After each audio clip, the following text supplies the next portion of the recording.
Social media is kind of a buzzword. You've probably heard it used before. You probably have a basic idea of what it is, and I'm going to kind of just sort of do a little comparison for you of online networking versus offline networking. What I really want people to learn is that social media is very similar to the way people interact in real life, and that you can take what you know by interacting with people in a real life setting or a real life networking event and use it online the exact same way. So that's one of the most important things, is that this is not anything difficult. I want people to understand that it's something that you're already good at, you're just using a different medium. LinkedIn kind of gets its own special category.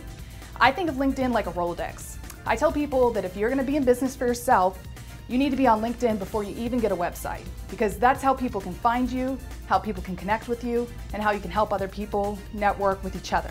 Coming up in the Generation Y and being connected my whole life, it gives me that same unique perspective, so that people are learning from somebody who's actually grown up with it, who has an intuitive sense of the internet. But they also get the solid business background. It helps people relate, because I'm dealing with the same issues since I'm a business owner, and then I can tell them from actual experience, how this helps their company.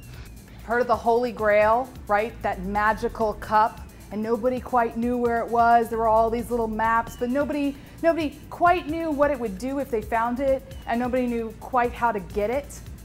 That's what viral marketing is to online internet marketing. Viral is this magical holy grail that everybody's like, ooh, I know I want that. Not quite sure how to get it. Not quite sure what's going to happen if I do.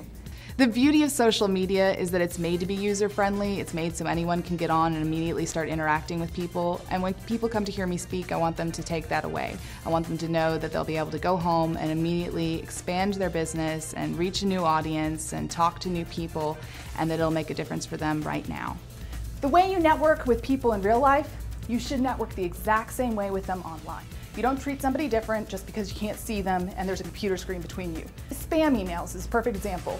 That doesn't actually create a good business relationship, but sometimes people who are great in person send out spam emails because they just don't understand that you don't treat people like that online. You treat them the exact same way that you would in real life. One time I was at an event and a gentleman came up to me and he said, "Why should I be on Twitter? Teenage girls don't buy my product." I told him that that's not really true. That's very stereotyping social media, specifically Twitter. In fact, the average user on Twitter is over 35. They're making $250,000 a year. Usually they own their own business or they're in media of some kind. Most people have those thoughts in their head already. They already think that everybody who uses Facebook is a college student, where right now 35 is the largest growing demographic. That just because you have certain fears or thoughts about the internet, not all of them are true, and that it's actually very easy to get on and connect with people. What business people really need to know about social media is that if they're not on it now, they definitely will be in the next 2 to 3 years, or they're going to be left behind.